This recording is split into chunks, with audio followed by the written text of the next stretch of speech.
Right. Hello. I've been watching FlossTube. Scott Stitches in Spain was showing his quilts at the end of his FlossTube, so it inspired me to keep going with my quilt record keeping update. So this is a quilt that's, I love it. I love the color. It's very cheery.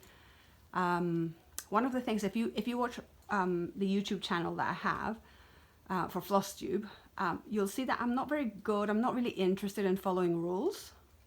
I like to do my own thing. So at the time I was very interested in whole cloth quilts, which are quilts that are made with one fabric. Now it may be that the fabric is joined up, but it's one fabric.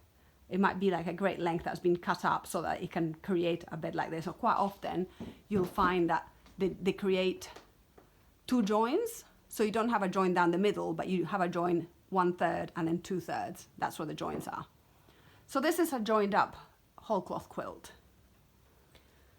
You'll also know that I like to mix up my bias binding. So you'll see, true to form, apart from, you can see the textile behind, but you know, I joined the red and the blue. I've joined the blue with a darker blue, like the aqua with a darker blue. Another join here.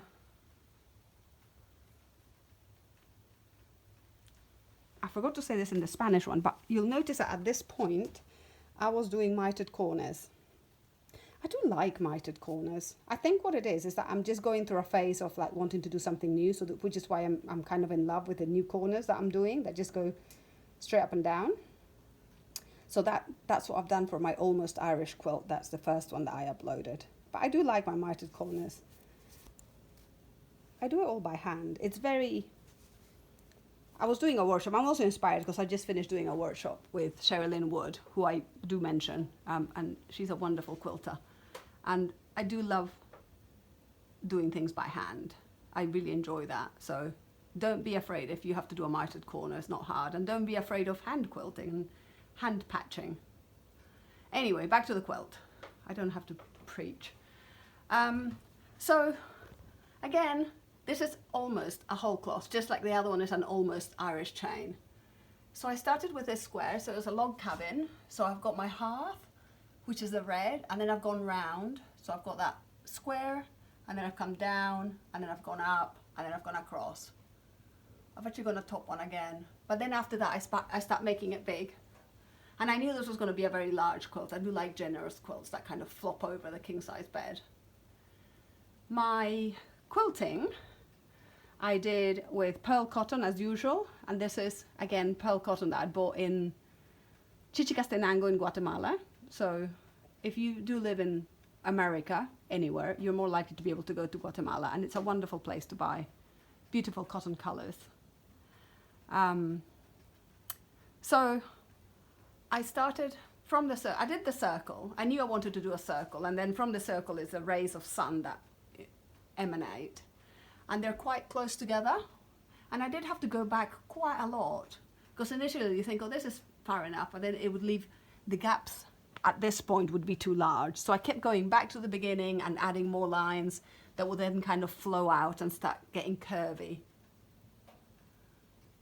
And as I say in the Spanish one, I showed it to a few friends that happened to come to the house, and they thought that it was a religious quilt, and this was kind of the host, the holy host if you're Catholic, and it was the rays coming out of it. It is not.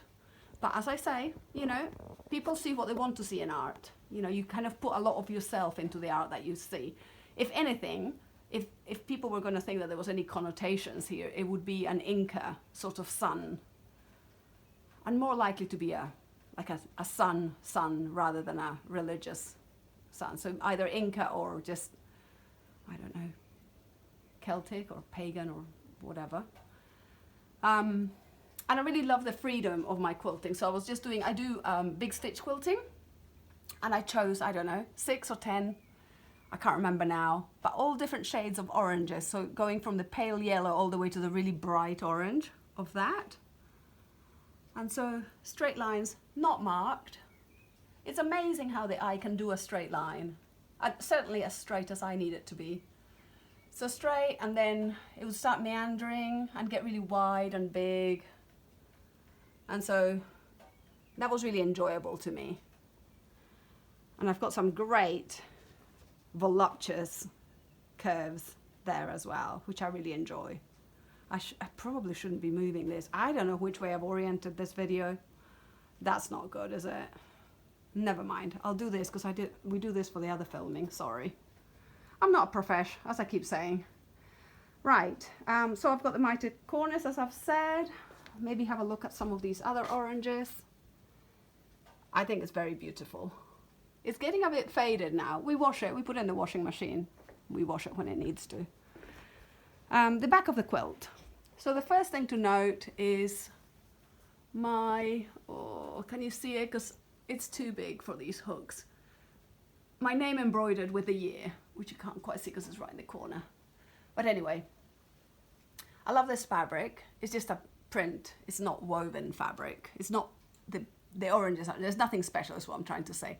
It's not that it's woven circles. It's just the print from the factory.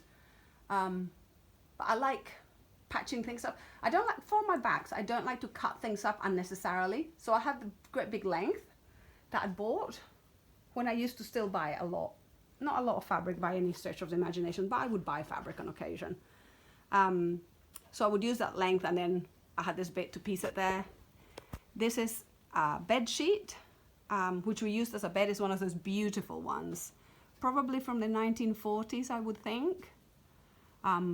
And of course I buy them secondhand, and after you've used them for a few months and you subject them to like washing machines and all that, they probably suffer more as a secondhand item than they ever did as a new item.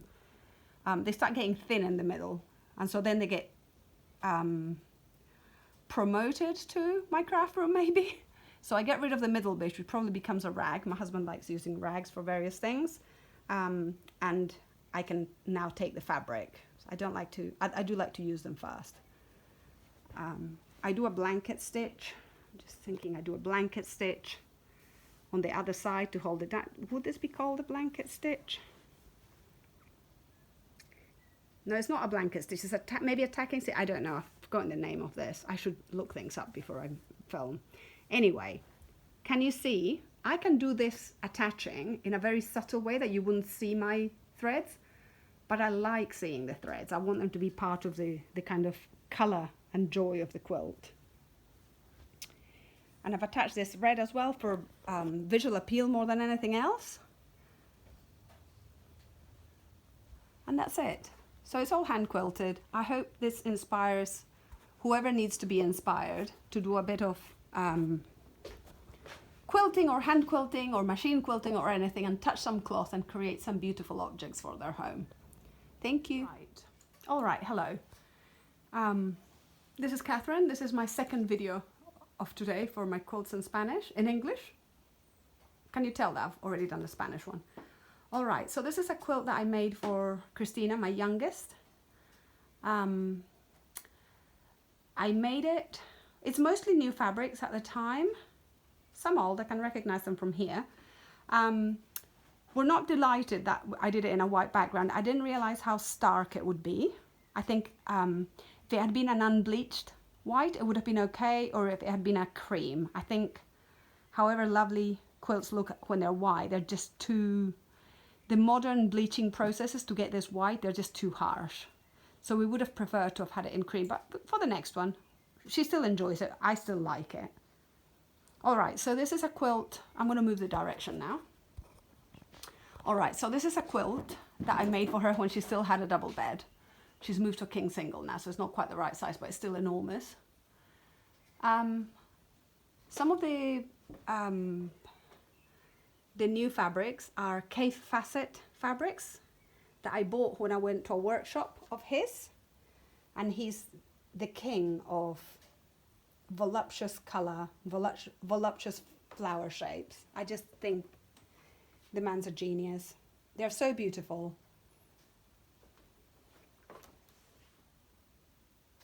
So I went to this workshop, I bought the fabrics, I sort of designed a quilt. I designed the location of the quilts based on a quilt pattern of his. And I knew that when I got home, this would be put away because I was not going to make that quilt pattern. I really just wanted to go to this day-long workshop to just hang out with him, to be honest. I think a lot of us do that. And he'd come to New Zealand, and for me at the time, it was quite an expensive thing to do. And in the end I thought, well, he's not going to come back to New Zealand, is he? So I went along, and it was fabulous. I'm so glad I did it. Right, okay, so I wanted to do reverse applique. That was a technique that I wanted to explore. I've talked about reverse applique before. So what you do for reverse applique, instead of just putting your fabric on top and sewing it onto the back, you cut out your shape, then you slip the fabric, which you've cut bigger than the shape you've cut out. You slip your fabric underneath, then you turn down your edge and you secure it. I've talked about this when I talk about the work of the Kuna indigenous group of Panama, of San Blas in Panama. And I think they live in Colombia as well. But they do amazing reverse applique. This is a very simple geometric 2-color, but they go up to 7 colors, and they're geometric and very complicated. So I wasn't going to do that. I already had discovered their work, and I already admired it. You can see that's more complex. I already admired it. So we've got 1, 2, 3, 5 colors in that one. You might not realize that they're stacked on one on top of the other, so you have to cut out each level at one time. That was brilliantly expressed. Anyway, I wanted to try that technique. So I did that, and I knew I wanted this to have a particular look. I didn't want it to be a grid of circles. I didn't want it to feel sort of metric. I wanted it to feel haphazard and relaxed and sort of strewn about. So I had a couple of colors up the top, and then I moved to the bottom, and I ended up almost with the feeling of that the colors had tumbled down to the bottom of the quilt. So I'm really happy with that. Wherever you see circles in color, like the thread, like this or that, that's actually the quilting. So it goes through all the layers, including that. That's going through all the layers. So the securing is with a plain white cotton, and the quilting is with pearl cotton. Again, as I always say, from Chichicastenango in Guatemala. My circles, I did want to be very circle-like, so I used crockery from the house. So plates, dinner plates, starter plates, the bottom of wine glasses, the top of mugs or cups, the bottom of mugs or cups, just in different sizes. And then, can you see that wonky one? By the time I got to the little wonky one, I didn't measure. I thought that everybody gets the point that this is circle, so it doesn't matter that this is the wonkiest. I quite like it. I'm quite fond of the wonky one. So anyway, I'm really happy with the quilting. Looking back now, I think I was kind of done with the quilting. I think I could do with more quilting just for the integrity of the quilt. So I might go back and do some more. I might give it a wash and then do some more. I want to show you the binding. So the binding, I did do the thing where it's not mited. Oh, I don't, this light's terrible. Oh, there we go. The binding here is not mited. So I played around with this. This must have been when I first discovered Gwen Marsden's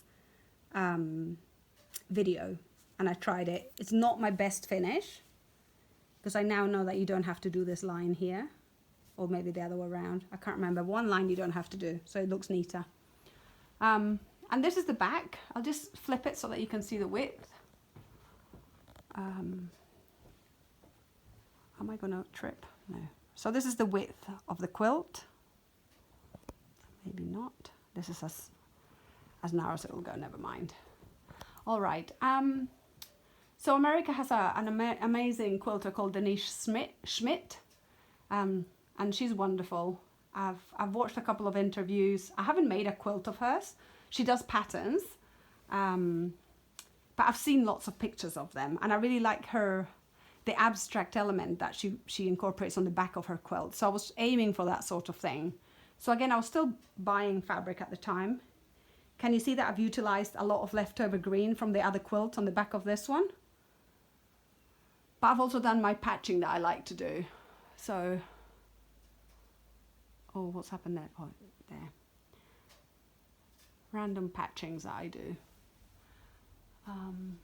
You can see that that was a second-hand dress that Sophia just loved. This is Christina's quilt, but Sophia had loved this fabric, so I incorporated it, even though it was kind of thinner and probably not 100% cotton. And you can see how the quilting lines come through to the back. I think it's very successful. I love the wobbly lines of the binding. I think that's very successful. And I just want to finish with the label. I always try and remember to label my quilts. So this was for Christina, always in Spanish, always the city and the year. Although I don't really live in Dunedin, I live in Port Chalmers, which is 12 minutes from Dunedin. And lots of kisses. So I hope you've enjoyed this. I hope it inspires you to pick up your needle. It doesn't matter if you like quilting or not. What matters is if you haven't quilted because you're intimidated, I encourage you to try it, because it's actually not hard. It's mostly running stitch and a little bit of back stitch. It doesn't have to be perfect. It just has to mean something to you, or not. You can make it completely utilitarian. It doesn't have to mean anything either. All right, have a good day. Bye.